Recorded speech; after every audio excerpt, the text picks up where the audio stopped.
Hello, everyone, and welcome to Kilowatt, a podcast about electric vehicles, renewable energy, autonomous driving, and much, much more. My name is Bodie, and I am your host. And on today's episode, we are going to cover Tesla's WeRobot event, which was their mostly cyber taxi or robo taxi or CyberCab event. I'm gonna be honest with you. Tons of issues with this episode. Tons of technical issues. I don't know what happened, but things that worked for years on my setup have stopped working, and it is incredibly frustrating. I won't bore you with all the details, but there were hours and hours and hours of troubleshooting, all the way up to the point where I got frustrated and was just like, I'm going to go to bed, and I'll take care of this in the morning. And let me tell you, friends, I dreamt about the WeRobot event. I dreamt that I was there, and I did not enjoy myself because of the frustration that I experienced before I went to sleep. So, if I was giving this event a rating based on my dream, I would rate it -44, somewhere around there. -44, -47, something like that. Not high, but that is not a good reflection of the actual event. It's not far off, but it's not a good reflection of the actual event. So let's go ahead and start off with the event here. Tesla started late. Tesla always starts late. This time they had a good reason to start late. There was a medical emergency in the crowd. Somebody had passed out, and they were letting the emergency services folks take care of them, which is good. It sounds like everybody was okay, just a minor issue. While I was there waiting for the event to start, I did look at some stats, and it looked like there was about 108,000 people watching on YouTube, and then around 2 million watching on X. Now, I will say, I'm pretty sure the people watching on X were also watching on YouTube, because when I went to download the video from X, it was a YouTube link. So I'm pretty sure that was not on X's servers, that was on YouTube servers. So I don't know why YouTube didn't reflect that, but I'm sure there's some business reason. But yeah, 2 million people, 2.1 million people watched this event. It's an okay number. Those aren't kilowatt numbers, but it's okay. You know, they'll catch up at some point. All right, let's get to the event. And I'm mostly just going to play the entire event for you, and I'm going to stop and interject where it's appropriate. We're going to start off with the disclaimers. Statements made in this presentation are forward-looking statements that are subject to risks and uncertainties. Actual results may differ materially from those projected. More details can be found in the written materials. So the event starts off with Franz von Holzhausen, who is the designer at Tesla, designs all the cars, or head of the design team at Tesla. He comes out and introduces Elon. Doesn't really say much, so we're not going to listen to that portion. Once Franz introduces Elon, then it cuts away and it shows Elon walk out of what looks like a hotel, and then a CyberCab shows up. The doors open, butterfly doors open up. Elon gets in, and it drives him to the event. And there are bicyclists and other vehicles on the road, on the sound stage, basically, is what this is. And it drives them to the stage. To me, this looked pre-produced, because everything was dark, but Elon was really well lit. It kind of had that Sin City, if you've ever seen that movie. Is it Sin City? What's it called? Yeah, Sin City with Bruce Willis. It kind of had that feel, that 2005, like cartoony, cell shady type feel to me. Now, it could have been live. That's entirely possible. But Elon, when he was sitting in the car, looked way too lit for what was going on around the actual vehicle. It was pretty dark, but Elon was, again, very well lit. So, not saying they faked it. Those are my observations. All right, let's get to Elon taking the stage. Welcome to the WeRobot party. So we have quite a show for you tonight. I think you're gonna like it.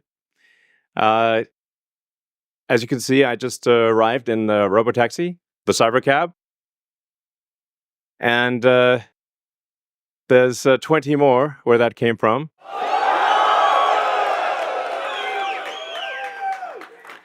So they've been traveling. There's no people in them, as you can see. The car's just going by with no people. And we have 50 fully autonomous cars here tonight. So you'll see Model Ys and the CyberCab, all driverless. You'll be able to take a ride in the CyberCab. There's no steering wheel or pedals, so I hope this goes well. We'll find out.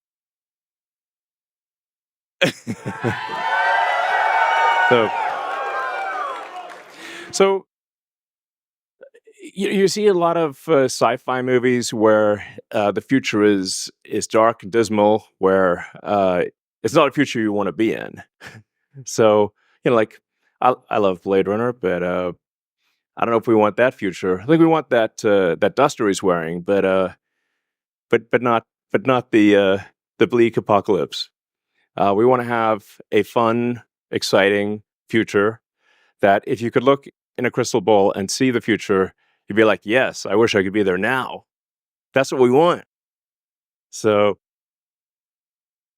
when we think about transport today, there's a lot of kind of pain that we take for granted that we think is normal.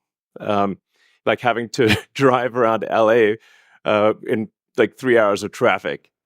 And for people that live in LA, I mean, try to get from Pasadena to, El Segundo during rush hour is like you can fly to, another city faster than you can get to cross down LA. So, and you have to drive the whole way. Unless you're in a Tesla, of course. Tesla already does quite well at this, supervised self-driving. So supervised full self-driving is actually working quite well. I'm sure there's people in the crowd, you're using that, yeah? So we'll move from supervised full self-driving to unsupervised full self-driving, where the car, you could fall asleep and wake up at your destination.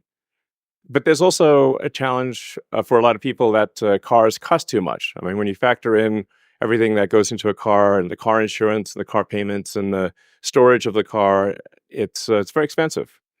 So with and you say like how many hours a week are cars used? Your average passenger car is only used about 10 hours a week out of 168 hours. So the vast majority of the time, cars are just doing nothing. But if they're autonomous, they could be used, 5 times more, maybe 10 times more. So you could actually, for the same car, would have 5 times as much value, maybe 10 times as much value. There's 168 hours in the week, and like I said, only 10 of them are used for driving. So and then a bunch of those hours are looking for a parking spot, which is can be pretty annoying at times. So we want with autonomy, you get your time back. This is a very big deal. So it's not just it'll save lives, like a lot of lives, and prevent injuries. I think we'll see autonomous cars become 10 times safer than a human. If you think of times past where there used to be an elevator operator in every elevator, but once in a while they get tired and they accidentally shear somebody in half. So now we have automated elevators. You just get in an elevator and you press a button, and you don't even think about it, and it just takes you to the floor. And if you did see an elevator operator with a big relay switch, you'd be like, "That's weird." Now that's how cars will be. And it's not just the lives saved in injuries, but if you think about the cumulative time that people spend in a car and the time that they will get back, that they can now spend, well, I guess on their phones or watching a movie or doing work or whatever you want to do. You can think of the car in the autonomous world as being like just a little lounge. You're just sitting in a comfortable little lounge, and you can do whatever you want while you're in this comfortable little lounge. And when you get out, you will be at your destination. Okay, so I am here for the world of falling asleep and waking up at your destination, right? I think sleep's incredibly important, not while you're driving, but I'm here for that world. I don't know that it's going to happen anytime soon, especially in the timelines that Elon is talking about. But let's talk a little bit about the CyberCab.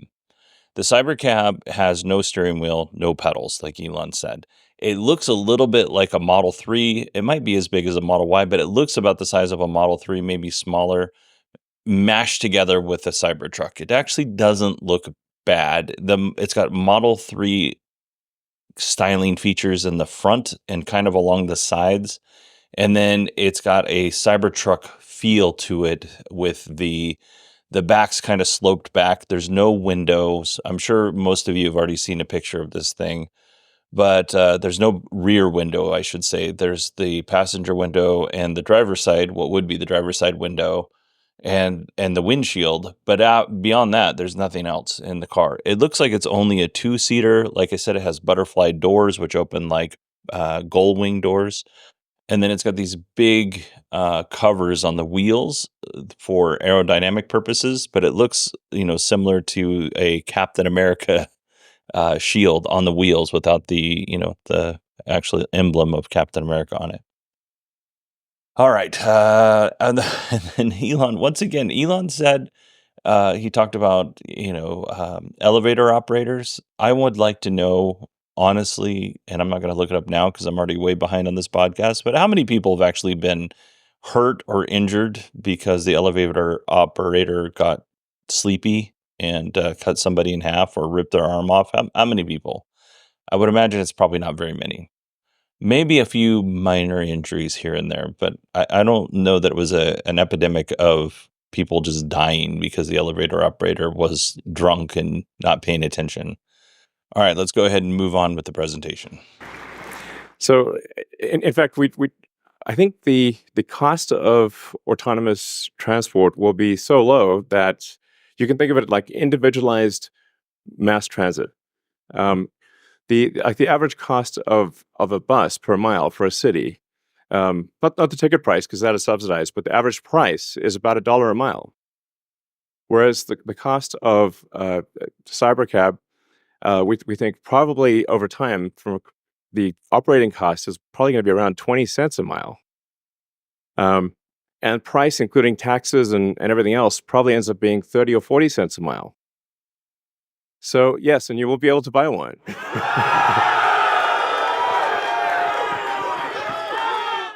Yes, exactly. And we expect the cost to be below $30,000. And I think there'll be an interesting, business model where, like, let's say somebody is an, Uber or Lyft driver today, where they can actually sort of manage a fleet of cars and like a sort of manage, 10, 20 cars and just sort of, take care of them like a shepherd tends their flock. You have a little flock of cars and you're the shepherd and you take care of your flock of cars. I think that'd be pretty cool. I think it's going to be a glorious future. It's going to be really something special. So, yes, good, all excellent questions. So we do expect actually to start fully autonomous, unsupervised FSD in Texas and California next year. And that's obviously with the Model 3 and Model Y. And then we expect to be in production with the CyberCab, which is really highly optimized for autonomous transport. In probably, well, I tend to be a little optimistic with timeframes, but in 2026. So, yeah, before 2027. Let me put it that way. And we'll make this vehicle in very high volume, and but well before that, you will experience a robotic taxi via the Model 3 and Model Y program, and Model S and X too. But the model your 3 and Y will achieve unsupervised full self-driving, with permission in wherever regulators essentially approve it in the U.S. and then to follow in outside the U.S. So, and Cybertruck too. Yes, of course. Sorry, I don't want to forget. Yes. All our cars are basically all cars that we make. So last night I was texting with Steve and Allison Sheridan about the event, and I made a comment that all cars made today would be able to achieve the unsupervised full self-driving. That's what I thought Elon said. But having listened back to that, that is not what he said, is all cars that we make, which we know is not true. I maybe assumed that all cars that we make today was what he meant, but that's not true because hardware 2 cars, obviously the older cars aren't going to achieve that. Hardware 3 cars more than likely aren't going to be able to achieve that. So yeah, that's not entirely true on Elon's part there. So the car is going to cost somewhere around $30,000. He said less than $30,000. How much less? I'm not really sure. My question is, does that include full self-driving? Because it should, because this is what you're selling this car as a way for people to make money, right? You want to have this whole stable of vehicles that you manage. It should come with full self-driving. Now, I would not be surprised if it doesn't come with full self-driving, if I'm being honest with you. I would not be surprised if you had to pay for that on top of paying for the car. So I don't know if you, okay, let's assume that it's just $30,000, right, for the vehicle. And I would willing to guess that the initial version will come with pedals and a steering wheel. I would be very surprised if the initial version of this car is pedal and steering wheel less. I think it's going to come with that at the bare minimum. But let's say he said that the operating costs would be around 20 cents a mile. Then you, as an operator, can charge 40 cents a mile. That leaves you 20 cents a mile of profit, right? And these are average numbers. If the car traveled 1,000 miles a day, that's only $200 for the day. Now, I will admit, I do not know what the I don't know what an Uber driver or a Lyft driver makes in their normal shift. I know that they have a finite amount of time that they can operate before the app boots them out because they don't want people driving on the road who are tired, which totally makes sense. But if it's 200 miles or $200 a day, that's $6,000 a month. That's not too shabby, right? But that's provided that it drives 1,000 miles a day to get that. I do not know. Again, if you are an Uber driver or a Lyft driver, send me an email and let me know if this seems right to you. It seems like it'd be hard to make $200 a day. Now, if it's $100 a day and you have 30 days in a month, and that's $3,000. That's pretty good, right? $3,000 a month. All you're doing is, making sure the car is charged and clean, and sending it back out into the world. There then becomes the question of who pays for damage, who pays for, if the car gets damaged, who's going to pay for that? If the car, and when I say damage, I mean damaged by people who are in the vehicle who maybe don't respect other people's property. And then you have the whole thing of what happens when it gets into an accident, and then who covers the insurance on that? Is that Tesla because it's connected to the Tesla network, or is that on the person who is actually operating the vehicle? So yeah, $3,000 a month isn't nothing for sure. And if you have a couple of these vehicles rolling around, and each one of them's making $3,000 a month, that's pretty good money for sure. I just wonder if somebody throws up in your car, who's taking care of that cleanup bill? If somebody is not respectful of your vehicle and tears up your seats, who covers that cost? If the car gets into an accident and the car is at fault, who covers that cost? There's a lot of questions here. And if you are somebody operating one of these vehicles, right, as an independent operator, your insurance is going to be quite high. So I would imagine that Tesla would have to, on some level, with their insurance product or something, absorb those costs, because it's Tesla's car, it is Tesla's software, and it's Tesla's robotaxi network. And you're not making, as an operator, you're not making tens of thousands of dollars a month per vehicle. You're making probably in the mid thousands a month of the vehicle. Now, I could be wrong. Phoenix is a pretty busy area.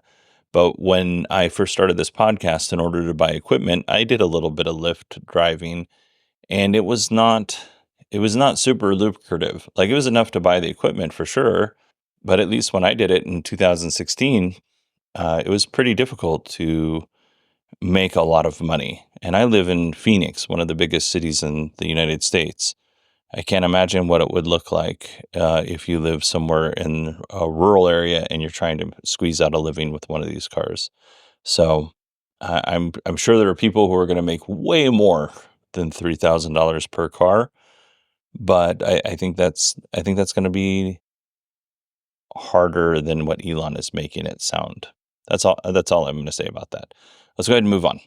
In the next clip, Elon is going to talk about how autonomous, unsupervised full self-driving is going to be safer than humans, which is something he says all the time.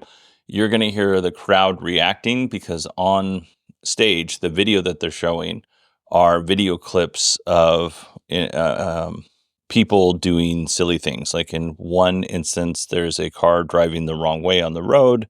And another, there's just a guy just randomly walking across the road, not caring about anybody who happens to be driving. There's no crosswalk in sight. And he is walking and not stopping. He's not even concerned that the vehicles are even around him. And then you have another one where it shows somebody in a wheelchair going backwards, and their leg is kicking them backwards. It's just a random spot in the road. So that's what you're hearing when people are reacting to what Elon is saying. One of the reasons why the computer can be so much better than a person is that we have millions of cars that are training on driving. So it's like living millions of lives simultaneously and seeing very unusual situations that a person in their entire lifetime would not see. But hopefully, yeah, exactly.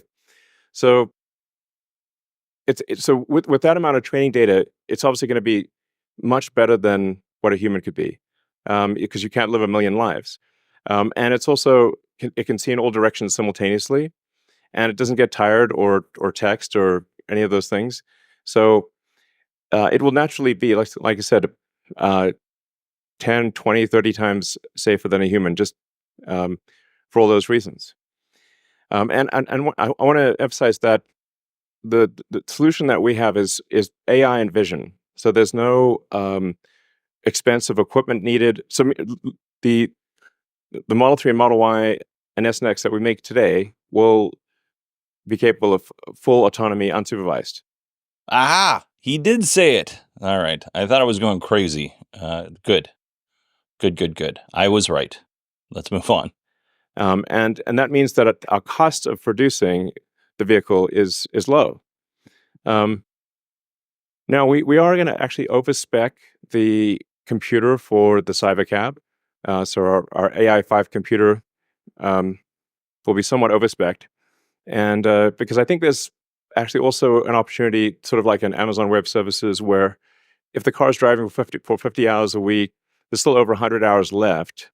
And there's a potential there to have a massive amount of distributed inference compute, where if you've got, like, say, a fleet of 100 million vehicles and a kilowatt of efficient inference compute, you have 100 gigawatts of compute, which is really quite substantial. And if it's there, you might as well use it. So, yeah, so that's that I think will make sense. So, all right. So our autonomous future is here. As I said, we've got 50 Teslas driving autonomously. We're trying to give you a sense of what cities will be like in the future.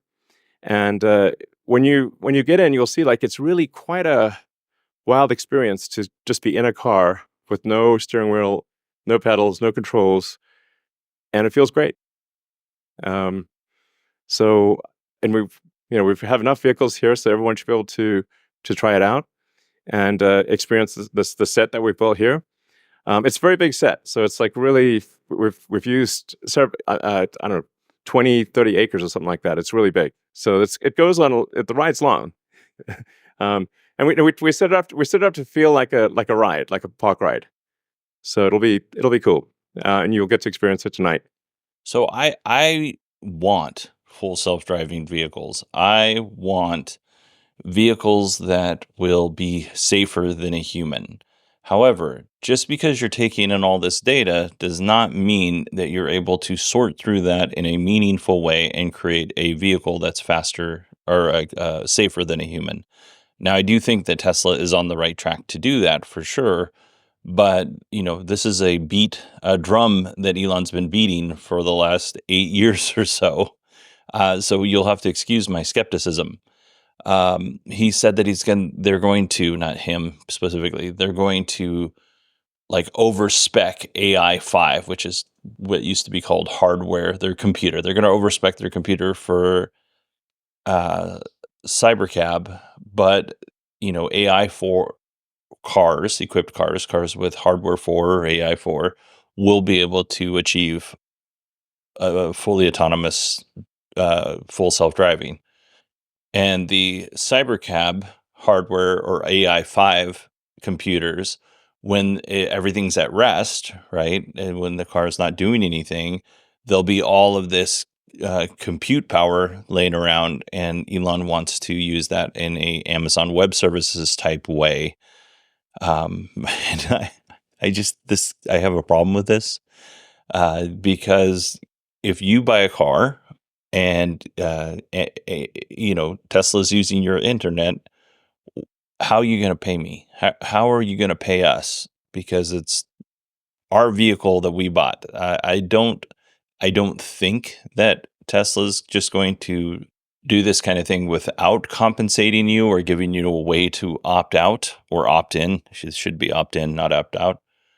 But yeah, I don't love this whole thing that's going on in technology. Is that when you buy something, you don't fully own it, because there are certain things that you can do with it, and there are certain things that you can't do with it when you pay for something. I don't like where that is going in technology, and I think other people don't like it as well. So let's go ahead and move on and talk about inductive charging. Something we're also doing is, and it's really high time we did this, is inductive charging. So the robotaxi has no plug. It just goes over the inductive charger and charges. So yeah, it's kind of how it should be. Thanks, guys. I love you too. So one of the things that is really interesting is how will this affect the cities that we live in? And when you drive around a city, or when the car drives you around a city, you'll see there's a lot of parking lots. There's parking lots everywhere, parking garages. So what would happen if you have an autonomous world is that you can now turn parking lots into parks. And so we're taking the ing lot out of parking lot. Welcome. So there's a lot of opportunity to create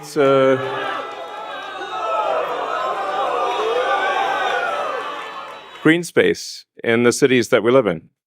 Now, what you're hearing people react to is the people mover that Tesla is going to build. Now, this is a windowless, looks kind of like a subway car that's on wheels. It fits about 20 people. Elon's going to talk about it, but it's basically this very interesting looking um, mini bus. Like it again. It looks like a small subway car, but from Blade Runner or some other futuristic movie. So Elon's going to talk about it. So let's hear him talk about it. And if you've seen pictures of this thing, by the way, hopefully you'll understand why it's hard to describe, because it's very unique. What happens if you need a vehicle that is bigger than a Model Y?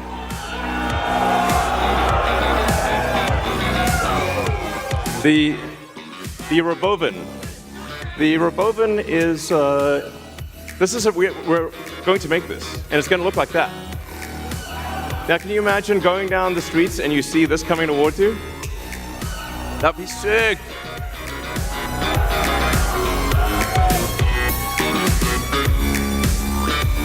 So this can carry up to 20 people, and it can also transport goods. So you can configure it for goods transport within a city, or transport of up to 20 people at a time. So this is gonna, the Roboven is what's gonna solve for high density. So if you want to take a sports team somewhere, or you're looking to really get the cost of travel down to, I don't know, 5-10 cents a mile, then you can use the Roboven. Some people call it the Robovan, but so yeah. One of the things that we want to do, and we've seen this with the Cybertruck, is we want to change the look of the roads.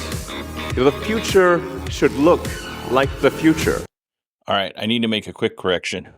The Roboven does have windows. It has 2 strips on either side on the roof for windows, and then the doors are also windows. It did not look like there were windows in the vehicle, but when I got a better look at it, watching it again, it does have some windows in it.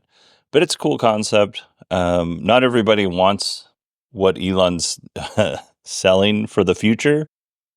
So, this is Elon's vision of the future, and I'm sure some of the designers there as well. All right, next up, which is the last part of this, is the Optimus robot talk. So let's go ahead and listen to that. Everything we've developed for our cars, the batteries, power electronics, the advanced motors, gearboxes, the software, the AI inference computer, it all actually applies to a humanoid robot. It's the same techniques. It's just a robot with arms and legs instead of a robot with wheels. And we've made a lot of progress with Optimus. And as you can see, we started up with someone in a robot suit, sort of down, and then we've progressed dramatically year after year. So if you extrapolate this, you're really going to have something spectacular, something that anyone could own. So you can have your own personal R2-D2 C-3PO. And I think at scale, this would cost something like, I don't know, $20,000, $30,000. Probably less than a car, is my prediction long term. Now, it'll take us a minute to get to the long term, but fundamentally at scale, the Optimus robot, you should be able to buy an Optimus robot for, I think, probably $20,000 to $30,000 long term. So, and what can it do? It'll basically do anything you want. So it can be a teacher, babysit your kids. It can walk your dog, mow your lawn, get the groceries, just be your friend, serve drinks. Whatever you can think of, it will do. And yeah, it's going to be awesome. And I think this will be the biggest product ever of any kind. Yeah. Because I think everyone, of the 8 billion people of Earth, I think everyone's going to want their Optimus buddy. And there's going to be maybe 2, and then they'll be producing products and services. I predict actually, provided we address risks of digital superintelligence, 80% probability of a good outcome. Look on the bright side. The cup is 80% full. The cost of products and services will decline dramatically, and basically anyone will be able to have any products and services they want. It will be an age of abundance, the likes of which people have almost no one has envisioned. It'll be something special.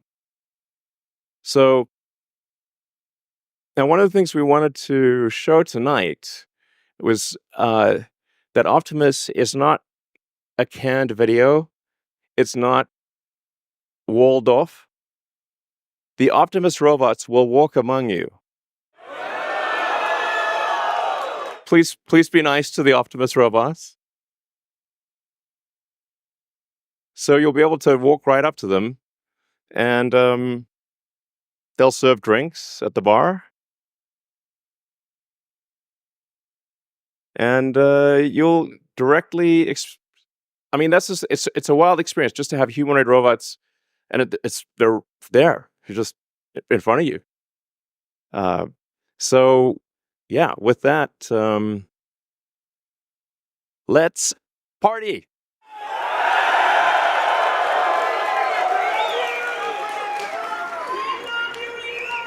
I love you guys too.